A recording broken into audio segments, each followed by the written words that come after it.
Hey everybody, today I'm going to be showing you how to make brushed fur edges on leather or fabric or what have you. This is actually made out of yarn, just plain acrylic yarn. The basic concept is you take a skein of yarn, one of these wire bristled pet brushes. I'd say dog brush, but my cat loves it, so it's a pet brush. This is basically, if you're familiar with how to make yarn, it's like a carding brush. Like you would take two of them and it would straighten up all the fibers, but we're going to be using it to remove all of the twist and filaments and everything, and basically un-yarn the yarn, if that makes sense. So let's get started.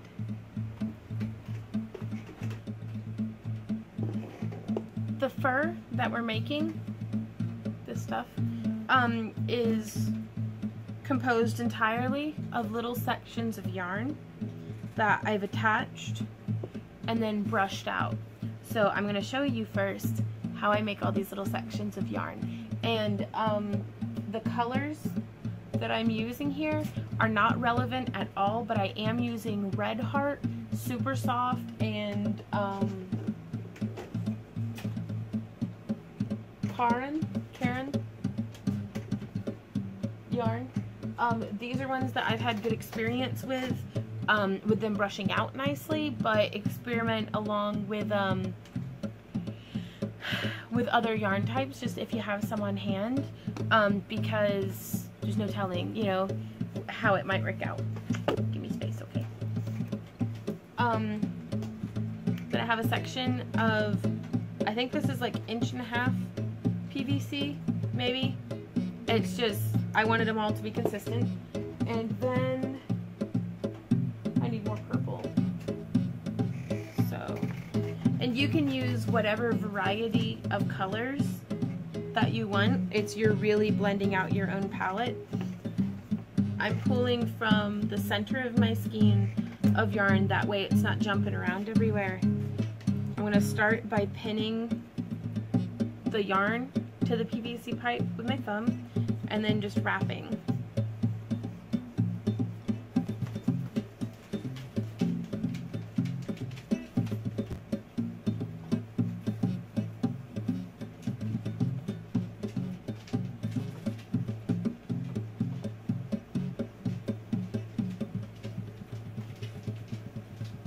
Now I've done 50 rotations. You can do however many or however few as you like. I try to not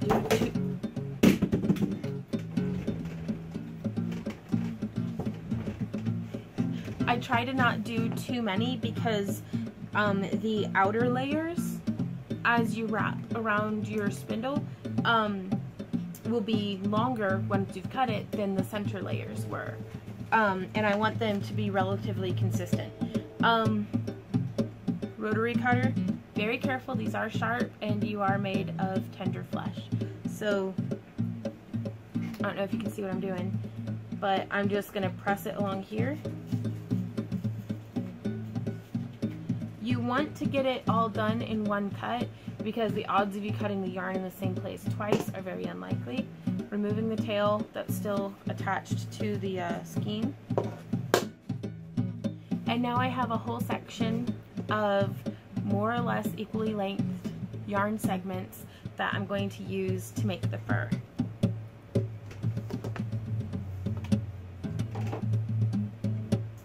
Also, on a side note, once you get past 3, maybe 4 inches long, and you're brushing the fibers out, it still shortens it down to roughly the same length. Like, the yarn itself is composed of a lot of short fibers that are all twisted and woven and spun together. So don't try to, like, if you try to do 7-inch long pieces of yarn and you're brushing it out and brushing out, don't be surprised when it still only ends up being like 3 inches. You'll see as it happens. Today I'm going to be attaching to a piece of leather. I'm making a base bracer that this is going to have a top piece over it, but I wanted some fur that would come down at my hand and up my arm. So you can see how I've attached it here. I was experimenting around with having some yarn on the bottom be brushed out, but I think I very much prefer the way that I settled with, which is how I'm going to be teaching you, because it's very, very secure. None of this yarn and the piece of yarn stabilizing it is getting brushed up or there's no risk of it coming out. And then it all comes out nice and even on the top. And really, I thought that was a pretty nice and tidy way of doing it. But you can see here on my leather, it's already dyed, it's ready to go. You don't want to have to be messing with any dyes or sealants or anything once you attach the fur. So it's very much a last step. You can see I've punched a bunch of equidistant holes, more or less equidistant. Not too close to the edge because you don't want them ripping out of the edge of the fabric. You may want a pair of pliers, and then you're going to need a crochet hook, and I'm using a piece of scrap wire that is bent in half that's open on the end. And it's very important to use this as opposed to a needle, because once you've threaded it through, this will make more sense once we started actually doing it. But once you've threaded it through, you're going to need to be able to pull it off with the loop of the yarn still intact. So I've found for the hole size that I'm using, 3 pieces of yarn will fit through nicely. So I'm just going to fold it in half. Fold the yarn in half rather, and then thread it onto my makeshift needle so that it's looking like that. And then I'm going to thread through the front, and I'm starting at like this back corner. And I am going to try to get a couple of different angles for y'all as well, that way you can kind of see what's going on. But feeding the needle through the front, this is where you might need some pliers, holding very stably or securely onto the bottom, onto the leather. Words are so hard. Gripping it with my pliers and pulling it through. You don't want to pull through too much. This was actually pretty generous, but enough that you can then come through. Here you can see I have a piece of yarn that's maybe 12 inches long, but I needed it to be long enough to be able to follow the full length of my holes with a little bit of tail left over. So from here you see I have these loops of yarn. I'm going to put the crochet hook through, hook the loop of this yarn. Try to keep your tails equidistant if you can. Pull it through, and then hook, twist, and pull through. You can do it with your fingers. I have found that the crochet hook greatly increases the speed in which I craft doing this. And so then you just tighten it down. It's basically a lark's head knot. Grip all these little loose tails on the front, and then pull it so that it tightens down. And I also go through and individually tighten the little yarn segments. That way it is nice and snug on the back. And so this keeps it from pulling all the way through. And then I'm going to show you at a different angle. I'm going to continue on so that you can see more from my perspective what's happening, and you'll be able to see how it goes. Okay, so here you have it a little bit more from my perspective. This is the wire that I'm working with. It is just 24 gauge copper enameled wire. I'm going to take one of my clumps of yarn. This is 3 segments. You can kind of stagger the ends a little bit, like it doesn't have to be perfectly lined up, because it'll give your fur a much more natural look. So it's just looped through like so. I'm going to be filling in along the back row, the row farthest away from the edge. So they just, both ends of the wire makeshift needle go through, then you pull through to the back. So you have about 1/2 inch coming through. Remove the needle. That's where it becomes important that that end is open, like how I talked about before. Then put your crochet hook through all 3 loops. Hook the tail of, it's my grounding yarn. It's what's going to keep it all laced in. So pull it through, and then tighten these guys down. You can pull on them individually a bit. You want to tighten it down for the most part before pulling them individually, otherwise you'll have pretty seriously different, like really different lengths. Sorry. And then we're going to do it again. So I'm going to open that needle back up. I've got another cluster of yarn.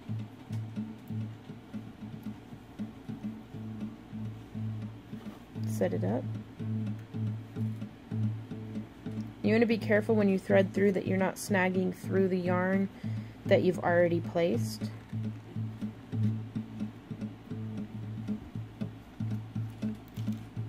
Oh, that's why I use scrap wire, because my needle just broke.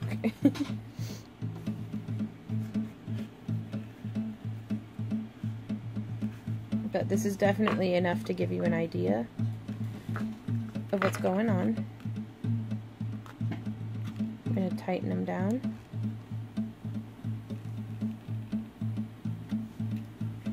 You want your back to look nice and flush and even, like how it does here. So you can see how that's starting. And as I go through and keep adding segments of yarn, this one piece will be going through all the way through the back, and whenever it gets to the very end, I just double loop it through the yarn that's coming out the front, and then this tail, I just brush it out with the rest, which is the next step that I'm going to show you guys.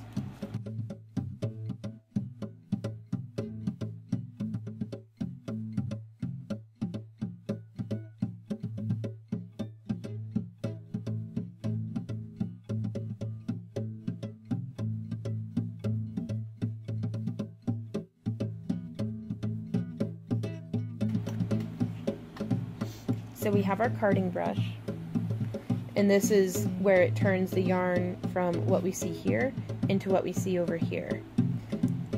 You're going to have more success if you start towards the tips of the yarn as opposed to starting all the way back at the base, but just start brushing it the way you would brush out long hair. Start at the tips and work your way back. While this is happening, you can go ahead and have your hair straightener heating up. You could use an iron, but I've really enjoyed the mobility and dexterity of a hair straightener as opposed to like a flat iron that you would use for clothes. Also, don't hesitate to, every time your brush gets full, remove this. You can save this. I have a bag that I save it in, because with this is basically polyfill. You'll never have to buy polyfill again.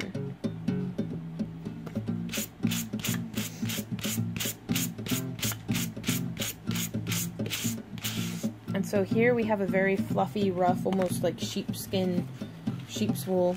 And then I'm going to flip it over, and you can see where it's still not completely, oof, that hurts if you stab yourself with the brush. But the yarn isn't completely brushed out.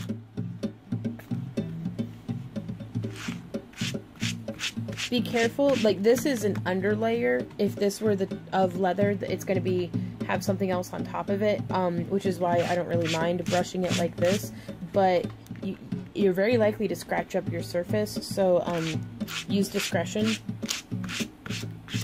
And I'm going to brush it all kinds of which ways to make sure it's good and completely brushed out. And now we have our hair straightener. This is just a $20 straightener from Walmart. Set to 370. I thought I had it heating up. It must have turned itself off.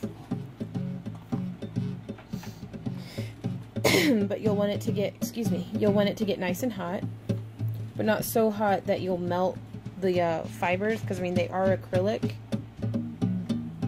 And then you just start to straighten it.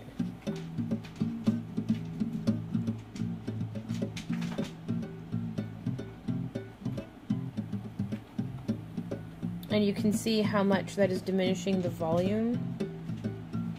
It's really compacting it down. Set that aside, and then we're going to brush it again. I mean, that's a night and day difference right there. And then go through and straighten it back out again. Oops. Curse you, gravity.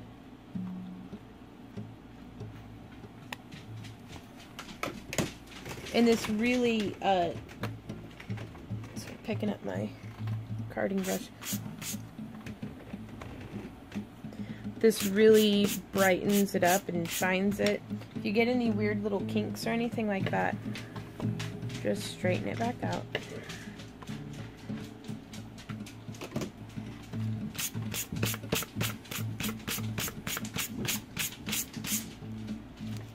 And there you go. You have a very nice little section of fur. Now, layering it will give it a much more voluminous effect. But this right here, this little bit that we did, done on a larger scale, is how I did this section of fur here. So I'm on the last stitch of my row. And I have my yarn here, and I have my makeshift scrap wire needle. Gonna thread them on, just like so. And then coming in from the front side, I'm just gonna put the needle through, and then, if I can, pull through, remove the needle.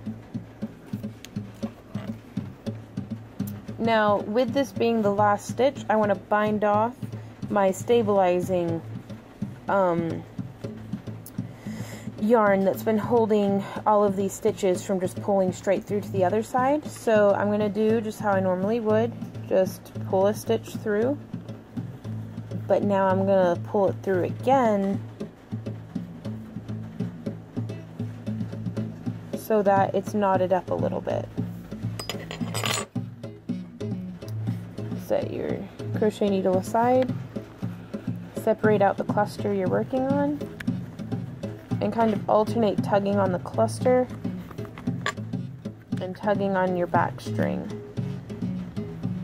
Now this one especially, it becomes very important to pull individually.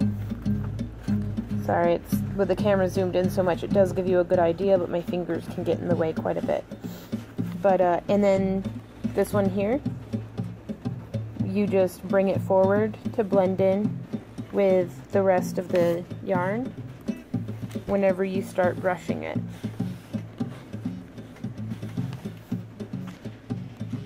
Because then you're going to have a hard time telling the difference.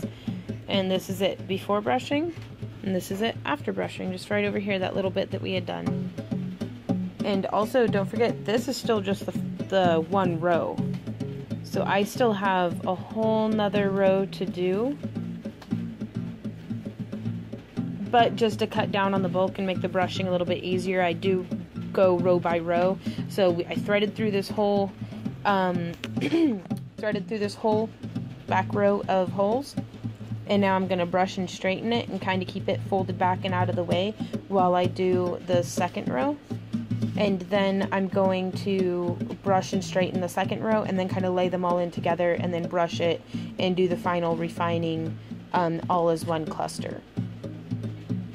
Also, since I ended on this side, I'm going to start on this side. That way I'll have a nice little tail coming off of both sides and it'll be symmetrical. I don't want to line them both up on the same side. It just, from the underside, it'll make it look like I did it on purpose if it's symmetrical. As always, faking it till I'm making it. And so, if y'all have any questions, ideas, or comments, please message me or leave them below. I'd love to hear your ideas for, you know, concepts for what you could use this with. But, thanks for watching, guys, and happy crafting. I'll see you around.